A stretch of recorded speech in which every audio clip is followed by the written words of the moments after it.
ইন্টারনেটের ইতিহাসে সবচেয়ে বড় রহস্য যা সিআইএ বা এফবিআইও সলভ করতে পারেনি। মাত্র একটা ছবি দিয়ে শুরু হওয়া এই পাজলটা সলভ করার জন্য সারা বিশ্বের জিনিয়াস হ্যাকাররা পাগল হয়ে গেছে। আমরা ইন্টারনেটের আসলে কিছুই জানি না, এটা কোনো ভূতের গল্প না, কিন্তু গল্পটা শুনলে আপনার গায়ের লোম দাঁড়িয়ে যাবে গ্যারেন্টি। সালটা 2012 জানুয়ারি মাস। 4chan নামের একটা ওয়েবসাইটে হঠাৎ একটা অদ্ভুত ছবি পোস্ট করা হলো। কালো ব্যাকগ্রাউন্ডে সাদা রঙে লেখা কিছু কথা আর নিচে একটা পোকার ছবি, সিকাডা। মেসেজটা ছিল খুব সিম্পল, হ্যালো, আমরা খুব বুদ্ধিমান কিছু মানুষকে খুঁজছি, এটা করার জন্য আমরা একটা পরীক্ষা নিচ্ছি। এই ছবির মধ্যে একটা মেসেজ লুকানো আছে, সেটা খুঁজে বের করুন আর ওটাই আপনাদেরকে আমাদের কাছে নিয়ে আসবে। শুভকামনা 3301। সবাই ভাবলো দূর, কোনো এক বাচ্চার কাজ, কেউ ট্রোল করেছে। কিন্তু কিছু কিছু অতি কৌতূহলী প্রোগ্রামার ছবিটা ডাউনলোড করলো আর সেখানেই গল্পের প্রথম টুইস্ট।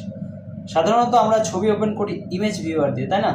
কিন্তু এক হ্যাকার ছবিটা ওপেন করলো টেক্সট এডিটর দিয়ে, আর ওপেন করতেই সে হয়ে গেল। ছবির কোডের ভিতর লুকানো ছিল একটা গোপন লিঙ্ক, একে বলে স্টেগানোগ্রাফি। ছবির পিক্সেলের আড়ালে তথ্য লুকানো। লিঙ্কটা তাদের নিয়ে গেল একটা নতুন ওয়েবসাইটের ঠিকানা। সেখানে ছিল একটা হাঁসের ছবি আর সাথে একটা ধাঁধা। সেই ধাঁধা সমাধান করতে লাগলো সিজার সাইফার, যেটা 1000 বছর আগে রোমান সম্রাট জুলিয়াস সিজার ব্যবহার করতেন গোপন চিঠি লেখার জন্য। ভাবুন একবার, আধুনিক কম্পিউটার কোডিংয়ের সাথে প্রাচীন রোমান সংকেত। যারা এটা সলভ করলো তারা পেল একটা ফোন নম্বর, হ্যাঁ, আমেরিকার টেক্সাসের একটা ফোন নম্বর। সবাই ভাবলো এইবার বুঝি রহস্যের শেষ। তারা ফোন দিল, ওপাশ থেকে কোনো মানুষ কথা বললো না, ভেসে এলো এক যান্ত্রিক কণ্ঠস্বর, বলল, খুব ভালো, আপনারা অনেক দূরে এসেছেন, কিন্তু আসল পরীক্ষা এখন শুরু। ফোন কল থেকে পাওয়া গেলেও আরও কিছু কোড, আর সেই কোডগুলো এখন জিপিএস কোঅর্ডিনেটে কনভার্ট করা হলো। তখন পুরো বিশ্বের হ্যাকাররা নড়ে চড়ে বসলো। এখানেই গল্পের সবচেয়ে বড় ও রিয়ালিস্টিক টুইস্ট। এতক্ষণ খেলাটা ছিল কম্পিউটারের স্ক্রিনে, কিন্তু এবার জিপিএস লোকেশনগুলো দেখলো America, Poland, France, Spain, Japan, Russia, দক্ষিণ কোরিয়া। ভাবুন তো, একটা অনলাইন গেমের জন্য কেউ সত্যি সত্যি রাস্তায় ক্লু রেখে এসেছে। মানুষজন দৌড়ে গেল ওই লোকেশনগুলোতে। কী ছিল সেখানে? দেওয়ালের গায়ে সাজানো ছিল পোস্টার, তাতে ওই সিডাকা পোকার ছবি আর একটা কিউআর কোড। এটা দেখে সিআইএ, এফবিআই, MI6 সব গোয়েন্দা সংস্থার ঘুম হারাম হয়ে গেল। তারা ভাবলো এটা কারা করেছে, কোনো টেররিস্ট গ্রুপ নাকি কোনো দেশের সিক্রেট এজেন্সি নতুন স্পাই রিক্রুট করেছে। কারণ এত নিখুঁত আয়োজন কোনো সাধারণ মানুষের পক্ষে করা অসম্ভব। যারা কিউআর কোড স্ক্যান করলো তাদের নিয়ে যাওয়া হলো ডার্ক ওয়েবের এক গোপন ঠিকানায়। সেখানে আপলোড করা হলো একটা বই, নাম লিবার প্রাইমাস। বইটা লেখা ছিল এক অদ্ভুত ভাষায়, যার নাম রুনিক আলফাবেট। এটা ভাই কোনো সাধারণ বই না। আজ পর্যন্ত, মানে 2026 সাল পর্যন্ত এই বইয়ের সব পাতা কেউ সলভ করতে পারেনি। বইটাতে ছিল অদ্ভুত সব ফিলোসফি বা দর্শন, তথ্য পাচারের স্বাধীনতা, প্রাইভেসি এবং মানুষের অস্তিত্ব নিয়ে গভীর সব কথা।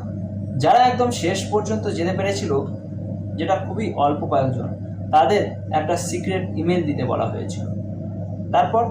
তারপর সব চুপ। সিকাডা 3301 গায়েব হয়ে গেল। কোনো বিজয়ের নাম ঘোষণা করা হলো না, কোনো ট্রফি দেওয়া হলো না। শোনা যায় যারা শেষ পর্যন্ত গিয়েছিল তাদের নাকি রিক্রুট করে নেওয়া হয়েছে।